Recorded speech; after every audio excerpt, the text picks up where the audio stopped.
Hi, boys. Hope you are enjoying working through your English work so far.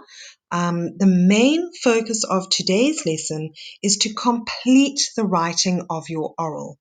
Now, when you have completed the writing of your oral, that is not the end of the process. Once your oral has been written out, then the hard work really starts because you need to start learning your oral in such a way that you can present it confidently.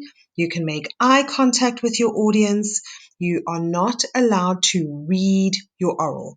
And the only way that you reach that level of confidence is to keep on practicing it and tweaking it until you are sure that you are very, very happy. Please, boys, remember to refer to your rubric. Your rubric is the tool that your teachers use in order to mark your oral. You can see exactly which categories your teachers are going to be looking at, and your rubric tells you everything you need to know about how your oral is going to be assessed. So as I've mentioned, finishing off your oral in writing is the main focus of today's lesson. But what I want to particularly talk to you about is the fact that the conclusion of your oral is just as important as a good introduction. Quite often we see boys who do a wonderful oral and they go through all their points and then they just end and they just say, "Thank you for listening to my oral."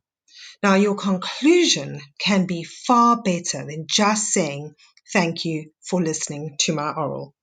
In your conclusion, if you have made more than one point, you should use the opportunity to quickly summarize your points.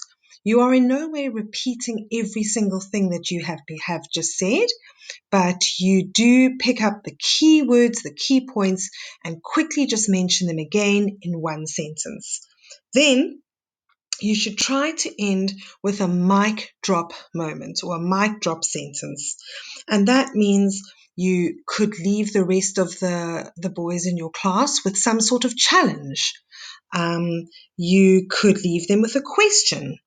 Perhaps you might leave them with a thought-provoking statement. Or if you are feeling very confident, you could end with something humorous. But you don't want to just end with, "Thank you for listening to my oral." You want to end your oral in such a way that the boys sit back and they go, "Wow, I will remember listening to that oral." So your conclusion is extremely important. And then boys, just something else, don't forget the power of the pause. That means sometimes you can be silent for just a few seconds, and you might use that when you want something to sink in.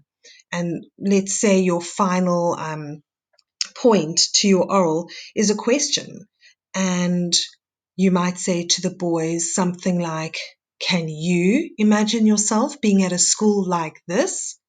And then you pause before stepping away from the front of the classroom or wherever you're going to be doing your oral. So be confident. You've got lots of time to practice this. We are looking forward to hearing and seeing some amazing orals. And most importantly, we want you to have fun doing it.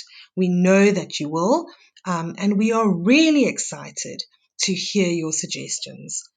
We did this oral last year for the first time, and we were blown away by some of the ideas that the boys came up with, and ideas which really could be implemented at a school like Rondebosch to make it a more child-friendly environment.